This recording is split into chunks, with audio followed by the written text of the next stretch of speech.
Good morning, all of you. Once again, I am Sudhakar Mishra in front of you. Here is Atri Upadhyaya. How are you, Atri Upadhyaya? I am fine, sir. And Okay. you? I'm also fine. How's the life? It's fantastic, sir. Very good. Where are you from? Sir, I am from Ujjain. You are from Ujjain. Yes, sir. What class are you in? Sir, I am in class 8th. You are in class 8. Yes, sir. Very good. What do you want to be in your life? Sir, I want to be a Sanskrit professor in my life. You want to be a Sanskrit professor in your Yes. life. What is your favorite subject? Sir, my favorite subject is Sanskrit. Sanskrit. Very good. Can you introduce yourself in Sanskrit? Yes, sir. I can introduce myself in Sanskrit. Okay, introduce yourself in Sanskrit. Speak loud and clear. अहम् अत्रि उपाध्यायः अस्मि. मम जनकस्य नाम विकासोपाध्यायमस्ति. अहम् उजियार् ग्रामस्य एकः व्यक्तिमस्ति. अहम् अष्टमी कक्षायां छात्रमस्ति एवम् अहम् इदं विद्यालयेषु एकः बालकमस्ति. तो हमारे सामने अत्रि उपाध्याय हैं और यह संस्कृत पढ़ाने जा रहे हैं. कौन सा पाठ पढ़ाइएगा? संधि. संधि. संधि. संधि. चलिए स्टार्ट कीजिए. सुप्रभातं मित्रजनाः. अधुना अहं संस्कृतस्य एकः पाठः संधि पठामि. संधि. संधि पहले हमको ये समझना है कि संधि होता क्या है. सबसे पहले ये समझिए संधि होता क्या है. मेल मिलनम अत्यधिक निकटतावशात अक्षरेषु शाब्दिक परिवर्तनम संधि. यानी कि कोई भी दो वर्णों के बीच में जब मेल होता है उसे हम संधि कहते हैं. उससे जो शाब्दिक परिवर्तन उत्पन्न होता है उसे हम संधि कहते हैं. संधि के तीन भेद होते हैं. अच संधि, हल संधि और विसर्ग संधि. अच संधि स्वर संधि होता है क्योंकि हम संस्कृत पढ़ रहे हैं तो संस्कृत में अच संधि होता है. अच संधि के होते हैं कुल 8 भेद. कितने भेद? 8 भेद. पहला होता है दीर्घ संधि, दूसरा गुण, तीसरा वृद्धि, चौथा यण, पांचवा अयादि, छठा पूर्व रूप,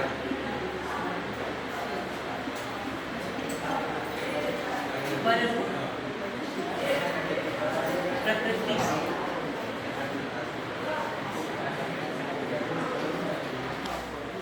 मैं फिर से दोहरा रहा हूँ. संधि. संधि क्या होता है? जब दो वर्णों के बीच में मेल होता है तो उसे हम संधि कहते हैं. संधि के कुल 3 भेद होते हैं. अच संधि यानी कि स्वर संधि, अ से लेकर के च तक के सारे वर्णों के बीच में, यानी कि माहेश्वर सूत्र के अ से लेकर के च तक के मध्य के सारे वर्णों में जो मेल होने के कारण विकार उत्पन्न होता है उसे हम अच संधि कहते हैं. हल संधि, ह से लेकर के ल तक के वर्ण माहेश्वर सूत्र के. फिर आता है विसर्ग संधि.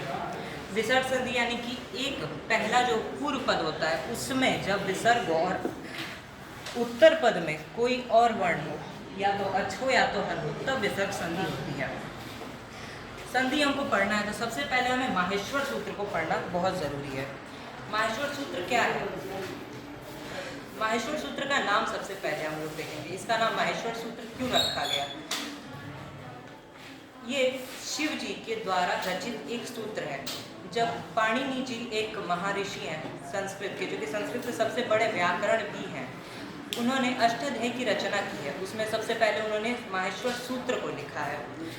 सबसे पहले क्या हुआ था कि जब पहले संस्कृत की कोई लिपि नहीं थी तो पाणिनि ने जब सोचा कि हमको एक लिपि चाहिए संस्कृत को पढ़ाने के लिए, तो उन्होंने शिव जी की घोर तपस्या की और उसके बाद शिव जी ने अपने 14 बार डमरू बजाए. 14 बार डमरू बजाने के बाद 14 माहेश्वर सूत्र निकले जो कि इस प्रकार से हैं. अ यूण ऋ ऋक ए अंग ए औच्च हयवरट ल अड़ इय अंग अड़ नम झव इय घड़ दश जब डग दश खफ चट चट तव सस सर हल. इस सूत्र के अकॉर्डिंग अ से लेकर के च तक के वर्ण जो कि हैं अ ई उ री री ए और ओ औ. इसमें जो परिवर्तन होता है उसे हम अच संधि कहेंगे. फिर आता है हल प्रत्याहार. हल प्रत्याहार सारे व्यंजनों को कहा जाता है. उनके बीच में जो संधि होगी उसे हल संधि कहते हैं. हल संधि के मुख्यतः 9 भेद होते हैं. ऐसे हम 5-6 भी कहते हैं बट 9 के होते हैं शुत्व, अष्टुत्व, जशत्व, परसवर्ण, अनुनासिक, अनुस्वार, चत्व संधि और उत्तुंग संधि। सबसे पहले अच संधि के पहले के दीर्घ संधि को पढ़ते हैं। जब इसका सूत्र होता है आपका सवर्ण दीर्घ, यानी कि अप प्रत्याहार के वर्ण, जितने भी वर्ण अप प्रत्याहार के हैं, यानी कि अ, ई, उ, री और लिरी, इनके बीच में जो परिवर्तन होगा, जब ये दोनों एक साथ आ जाए, इसके वर्ण कोई भी या तो अ के साथ आ जाए, अ अपने दीर्घ के साथ आ जाए, और आ दोनों मिल जाए, आ और आ मिल जाए, परिवर्तन जो होगा वो आ ही होगा, वो अपने दीर्घ में परिवर्तित होगा। दूसरी संधि रूढ़, आद रूढ़,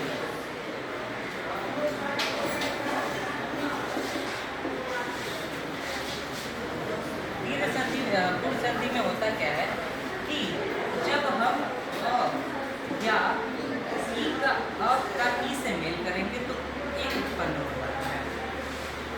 जब अ का री से मेल करता है, अ का बड़ी ई से मेल करेंगे तो ए उत्पन्न हो जाता है। ठीक है, फिर अब यहाँ पे वृद्धि, यण वगैरह वगैरह सब है। पहले हल संधि के बारे में, उसके भेदों के बारे में समझ लेते हैं। अब हल संधि, हल संधि होता है जो हल प्रत्याहार के सारे वर्णों के बीच में होता है, जो कि होते हैं ह, य, भ, र, ट, ल, ण, ञ, अंग, अण, नम,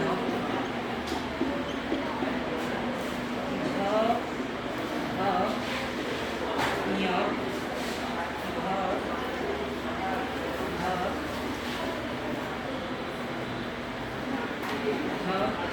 श,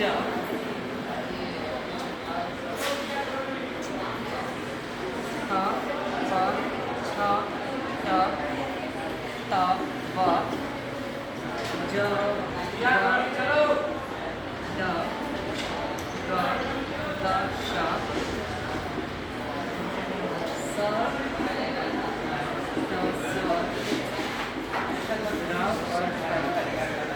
इनके बीच में जो परिवर्तन होता है उसे हम हल संधि कहते हैं। इसके होते हैं 9 भेद, इनमें से 3 के बारे में हम पढ़ेंगे, जो कि है